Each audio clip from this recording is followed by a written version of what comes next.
అన్నను ముఖ్యమంత్రిగా చేసుకుందాం.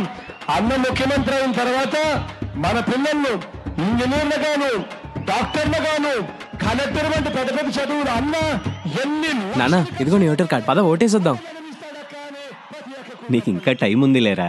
అది సరిగాని ఈసారి ఎవరికేస్తున్నావు నీ ఓటు? ఒక్కసారి అవకాశం నీ భవిష్యత్తు ఎవరు మారుస్తారో వాళ్ళకి. ప్రతి ప్రయత్నం నేను చేస్తాను అని చెప్పి మీ అందరికీ కూడా హామీ ఇస్తా ఉన్నా.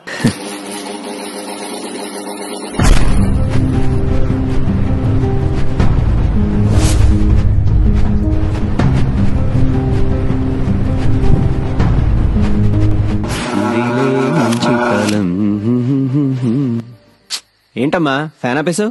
కరెంటు బిల్లు ఎక్కువ వస్తే నా పెన్షన్ తీసేస్తారంట బాబు. ఏమైంది? కాలింది. ఏమైందన్నా? కాలింది. జాగ్రత్తగా చూసుకోవాలి కదరా. పద.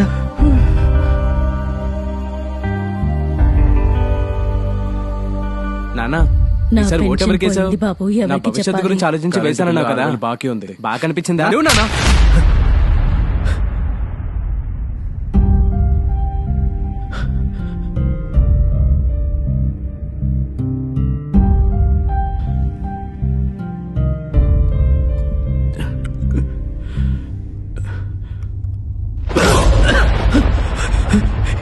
ఏంటి రామారావు, నిద్ర పట్టట్లేదా? ఎవరు నువ్వు? ఇంకా గుర్తుపట్టలే? నేనయ్యా, నీ అంతరాత్మ. ఎందుకు వచ్చావు? మరి నీలాగా తప్పు చేసి మౌనంగా ఉండలేను కదా, అందుకే. నేనేం తప్పు చేశాను? నేనేం తప్పు చేయలేదు.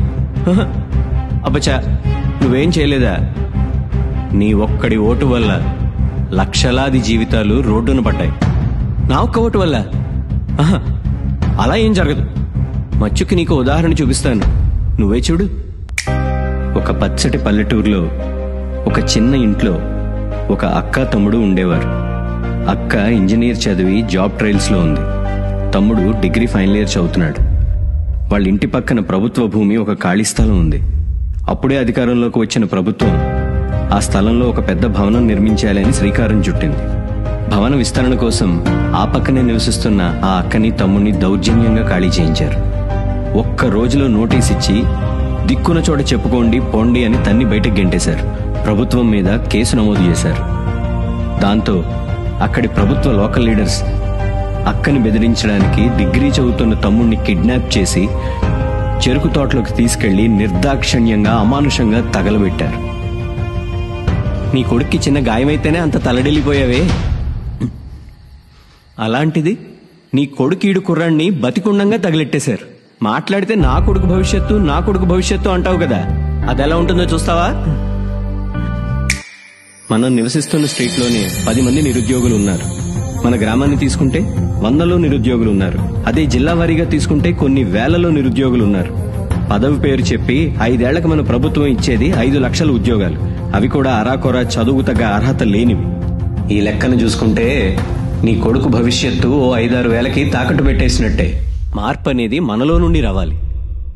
సరైన నాయకత్వాన్ని ఎన్నుకోకపోతే నీ కొడుకు భవిష్యత్తు అతలాకుతలం అయిపోతుంది.